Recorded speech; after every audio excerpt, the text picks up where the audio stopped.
Let's take a look at what the equity markets are up to. It looks like largely we seem to be just taking a bit of a breather. Remember that yesterday as well we were in full consolidation mode.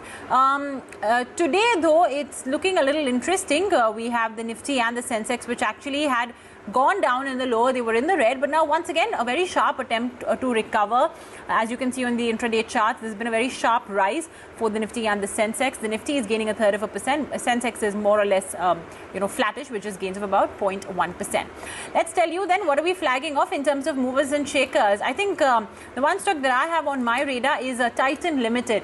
Yesterday, despite what we were seeing in the equity markets, Titan stood strong. Today as well, it's a 4% rally that we've witnessed in the counter. And this month, earlier in the month earlier just this month, we saw the stock at 1160. It's now surged to 1350 rupees. Remember, yesterday we did have the management as well giving us a very positive commentary on how jewelry sales have returned to pre-COVID levels and things are finally looking like they're picking up on ground. So that's Titan for you. The rally continues over there. Another stock in focus is BEL. After the analyst meet that they conducted, the takeaways were very positive. They were very sure about the fact that they'll continue with double-digit growth for the next decade. They see opportunities in the domestic market. They believe they'll be able to really tap on the whole Atmanirbhar Bharat opportunity.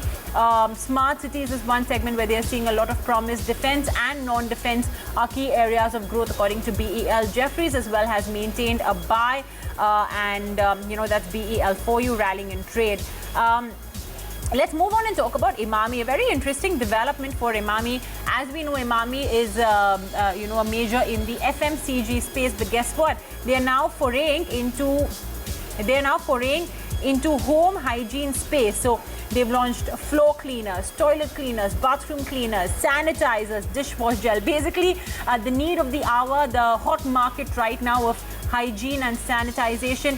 This is doing so with a brand name called Emasol. I guess this may be a story that's really causing investors to give Emami a relook. And meantime, an ET now exclusive. The stock price of BSE Limited seeing the ET now impact. Value unlocking of sorts seen in this one. As per our sources, BSE is planning to sell a minority stake in Star MF platform, and it looks like top fintech companies, banks, even global investors are lining up for the stake. The valuations of the platform is seen at 2,000 crore rupees. And finally, let's take a look at the way the stock price of a Bharti Infratel is rallying. Quite a significant uptick actually, because the long-awaited Infratel and Indus Tower merger has been completed. Vodafone Idea has got 3,000 crore rupees cash for its 11% holding. This, remember, has been pending for some time now, and I understand that Infratel's name as well will be changed to Indus Towers. So there you have it. Those are all the top movers and shakers today in trade.